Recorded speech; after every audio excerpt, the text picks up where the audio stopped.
මේ වීඩියෝ එකේ තියෙනවා 3C2V cable එකට BNC jack එකක් connect කරගන්න කොහොමද කියලා wire stripping tool එක use කරලා. එතන මේ cable එකේ outer jacket එකක් තියෙනවා, braided shield එකක් තියෙනවා, dielectric outer මේකක් තියෙනවා, center conductor එකක් තියෙනවා. මේකේ center conductor එක තනි wire එක, braided shield එක 64 shield එකක්, 64 braided shield එකක්. ඉතින් අපි එක එකට උත්තලා ගන්නවා.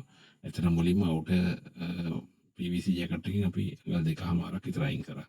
ඊට පස්සේ අපි dielectric එකේ අඟල් 3 කාලක් වගේ තියෙද්දි ඉවත් කරනවා. center conductor එක අපි ඇත්තටම අඟල් භාගයකට වඩා අඩුවට කපා ගන්නවා. මොකද center conductor එක හරියටම BNC එකේ අර මැද මේකකින් සම්පූර්ණ ඇතුළට යන්න ඕනේ. ඒක ගිහින් ඒකට අර මේ dielectric shield එක insulation එක සුදු පාට බටේ වගේ තියෙන එක ගිහිල්ලා කෙලිම එතනට හේතු වෙන්න ඕනේ. right? ඊට පස්සේ අපි යන්නේ තද කරගන්නවා. ඊට පස්සේ අපි අර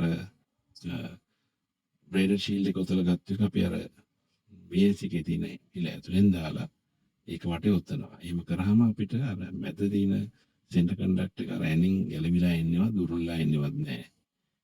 කොයිම වෙලාවකවත් අපි නම් center conductor එක දෙකට නමලා දාන්නේ. මොකද එහෙම දැම්මම ඒක loose වෙනවා. ඒ දෙක හරියටම තද වෙන්නේ නැති වුණොත්. ඉතින් මේක අර මැද තියෙන හිලෙන් මේකෙන් දාලා සිදුරෙන් දාලා ඉවරලා අපි වටේට ඔතලා ගත්තාම මේක කොහොම ඇද්දත් මේක ඇත්තටම DVR එක මේකෙන් එල්ලුවත් මේකෙන් වීඩියෝ එක ලොස් වෙන්නේ නැහැ. ගැලවිලා එන්නේ නැහැ, ඉදිරිය එන්නේ නැහැ.